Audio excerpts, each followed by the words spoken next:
The flame had been stolen, mankind had risen, and the gods were watching. Prometheus defied Olympus to bring us fire. For that, he was chained for eternity. But Zeus had one more punishment. Not for the Titans, not for the gods. This time it was for us. He would send no monster, no army, no plague. He would send a gift. A being crafted by the gods themselves, beautiful, gentle, perfect. But within her, the end of peace. This is the tale of Pandora, the first woman, the sealed jar, and the day hope and sorrow were born together.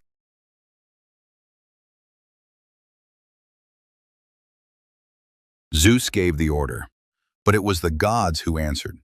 Hephaestus was the first. In his volcanic forge, he shaped a woman from clay, smooth, divine, lifelike, a creation of beauty and intent. Aphrodite stepped forward. She brushed her fingers across the clay, and where she touched, beauty bloomed. Lips like roses, eyes like ocean dawn, skin that glowed like starlight.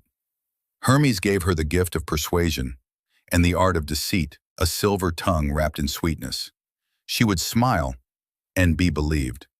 Apollo came next. He placed a lyre in her hands and whispered melodies into her spirit. Music, grace, and harmony would dance in her voice. Athena brought a robe, woven with wisdom. She taught Pandora the crafts of women, weaving, shaping, learning.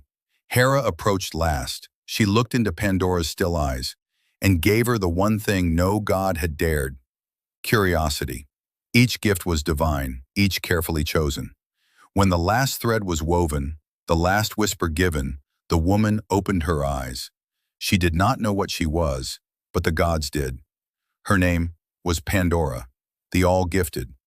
Not a weapon of war, but a mirror of beauty, creation, and downfall. With Pandora complete, glowing with beauty and divine grace, Zeus smiled. But she was not sent to Olympus. She was sent to Earth, and she did not go alone. In her arms, she carried a gift, a jar, sealed, heavy, ancient, crafted by the gods but never explained. Zeus said only one thing: "It is a wedding gift. It is not to be opened." The groom, Epimetheus, brother of Prometheus, a kind-hearted titan, but not a wise one. Prometheus had warned him, "Zeus does not give gifts, he gives traps." But when Epimetheus saw Pandora, he forgot all caution. She was unlike anything he'd known. Radiant, graceful, curious, a spark of Olympus walking in mortal form. The wedding was held, simple, strange, sacred. And so the first man and the first woman lived together, in the quiet corner of the world. No storms, no fire, just silence, learning, and waiting. But in the corner of their home, always in the corner, sat the jar. Black clay, gold seals, heavy as fate, silent as death. Pandora had been told not to open it, and she hadn't. But the jar was there, every day, in the shadows of her new world.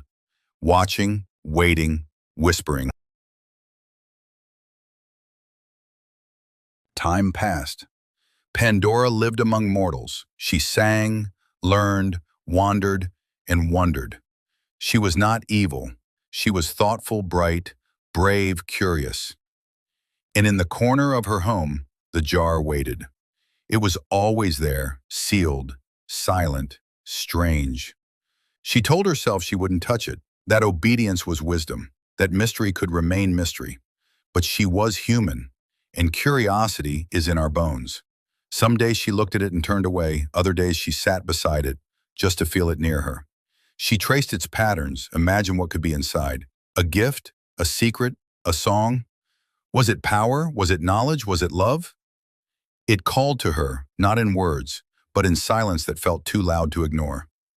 She asked Epimetheus once, "Do you ever wonder?" He shook his head. He had no questions. But Pandora was made of questions. And one morning, in the stillness of dawn, with the sun just breaking over the mountains, her fingers found the lid. It was cold, then warm, then open. And the world changed.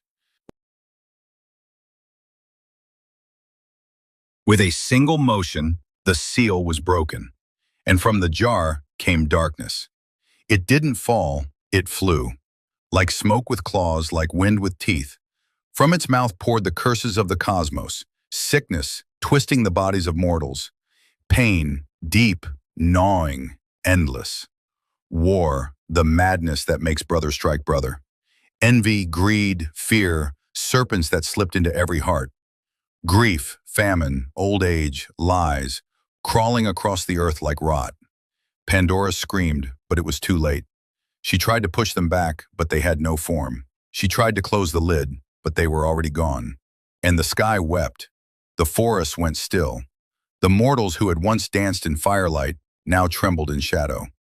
The first woman, created as a gift, had become a vessel of sorrow. She fell to her knees beside the jar, weeping as the last whispers faded into the wind.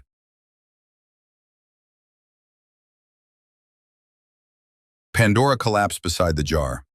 Her hands trembled, her heartbeat slowed. Above her, the sky was silent. Around her, the world lay wounded, broken by the things she had released. She had opened it. She had unleashed it all. The plagues, the terrors, the storms. And now, only silence remained. But then, a flicker. A whisper that wasn't made of wind or grief. Something stirred within the jar. Not darkness this time. Not pain or poison or shadow. It was soft, subtle. A light so gentle it might go unnoticed, if not for how it made the shadows retreat. She leaned in. Her fingers hovered above the rim. And inside she saw it, a golden shimmer, fluttering like a bird inside a cage. Elpis, hope, not a weapon, not a cure, but a reason. Some say she opened the jar again and let hope fly into the world. Others say she kept it inside, knowing that mortals must seek it, that it's most powerful when earned. But whatever the truth, from that day forward, no suffering was ever total. No night was ever endless, because hope was waiting, somewhere, in the firelight, in a song, in a child's first breath. We don't always see it, we don't always believe in it, but it is there, and it remains.